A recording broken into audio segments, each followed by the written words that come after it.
Spider-Man, again, did not have any sidekicks per se, but he had a lot of sidekicks. Because Peter Parker had all these friends that were supporting cast members. They included people like Mary Jane Watson, who he later married, Flash Thompson, the local bully, who later on became joined the army and was a veteran. Gwen Stacy, who was Peter's first serious girlfriend. Harry Osborn, Peter's best friend and roommate in college. And then, of course, Peter's old Aunt May and her friend Anna Watson. They would all take turns being the damsel in distress or the person that needed help to get Spider-Man involved in stories. They would all take turns talking to Peter about their problems or giving him a chance to talk to them about what's going on in his life and help move the story along. One of them, Harry Osborn, even got to, similar to Speedy, have a drug problem. His was just with generic pills, so that Marvel could address a socially relevant issue. And they'd show up here, and then they'd get in trouble, and Spider-Man would save them, usually. I have to say usually because out of these, one of them is famous, Gwen Stacy, for being the girl that Peter Parker or Spider-Man could not save. She was killed by his archenemy, the Green Goblin. And then they used that to produce many more stories, and that's still used fairly often. And that story with Spider-Man versus the Green Goblin is basically what they made some of the Spider-Man movies based on. So that's the way Marvel was doing stuff with those characters. Another one that they used fairly often,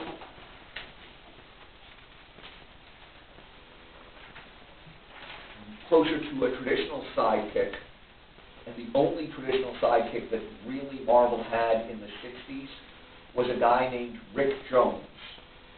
This whole page is a montage of Rick Jones with superheroes, because Rick Jones wasn't a sidekick to a superhero. He was a sidekick to almost the entire Marvel universe. He started off as a young kid who decides to sneak onto an army base where they're getting ready to test a experimental gamma bomb. And the scientist who's prepared the bomb, Bruce Banner, has to run out to try to save the poor kid. Manages to get Rick Jones to safety just as the bomb explodes, where Bruce Banner becomes the Incredible Hulk. And history is made from there. Rick Jones was the only one that knew that the Hulk was actually the scientist Bruce Banner at first, and hung around the Hulk trying to help direct him to where he needed to go, because at that time the Hulk was very dumb. He was very bestial, almost an animal. And so Rick would try to direct him this way or that way. In the process of trying to direct the Hulk, Rick was instrumental in getting a bunch of other heroes together who later became known as the Avengers. I think everyone's heard of them. I think they had a movie that got a little bit of... Yeah.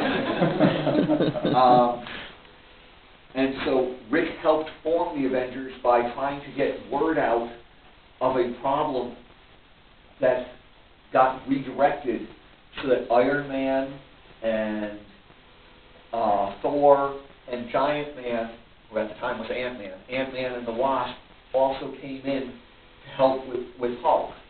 And that formed the Avengers, and then Captain America came in later. So Rick was hanging around with the Hulk and the Avengers, which led to him, for a short time, wearing a costume, Bucky's costume, and being sidekick to Captain America.